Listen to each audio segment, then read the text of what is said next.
Day one of the joint practices with the Vikings out in Berea wrapping up. Again, we can only show you video from the individual drills. JOK getting ready for the joint practices, signed the extension earlier in the day that we told you about. Martin Emerson sticking all over Justin Jefferson. Jefferson makes the catch. Cam Mitchell, good coverage, man-to-man, then really good ball skills, gets the interception.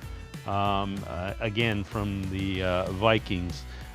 So some news coming out from the team portion of the drills.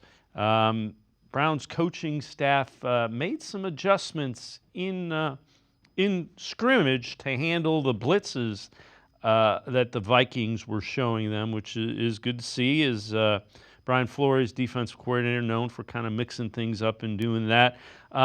Also, Deshaun Watson looked pretty good. So a couple of passes down the seam to Njoku. One of the deep balls, a deep shot on the seam route, 30 yards, came right back to Njoku as well. This has been a concern. Browns struggle with pass protection again during joint practices, and that was pretty much the news that was coming out of there. Now, again, the line is not what you hope it's going to be, but we still haven't seen Conklin practice. We haven't seen Wills practice. Also some pre-snap penalties. And again, the protection issues that carry over from earlier in camp.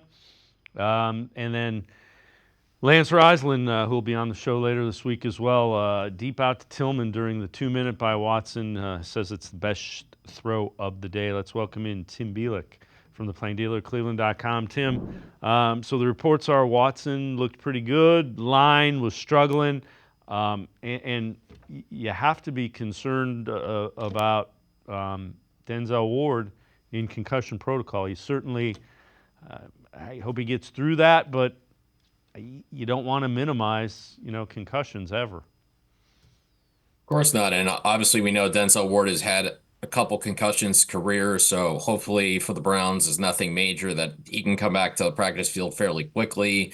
So, and obviously, you want to have him and Martin Emerson out there week one when you have Dak Prescott and the Cowboys coming into Cleveland Brown Stadium. So that's going to be so important. When it comes to, the offensive line, obviously the issue is the fact that I think really a lot of it is still the fact they don't have Jedrick Wills and they don't have Jack Conklin. Both guys are on the PUP list. You got to get those guys back. I mean, bottom line, the Browns, if they want to be successful in the early part of the season and take advantage of what's a relatively softer schedule, they need one or both of those guys to come back and be able to play. And I think it's just kind of the bottom line right now, because I think we've seen they've had struggles on that, finding another tackle opposite DeJuan Jones.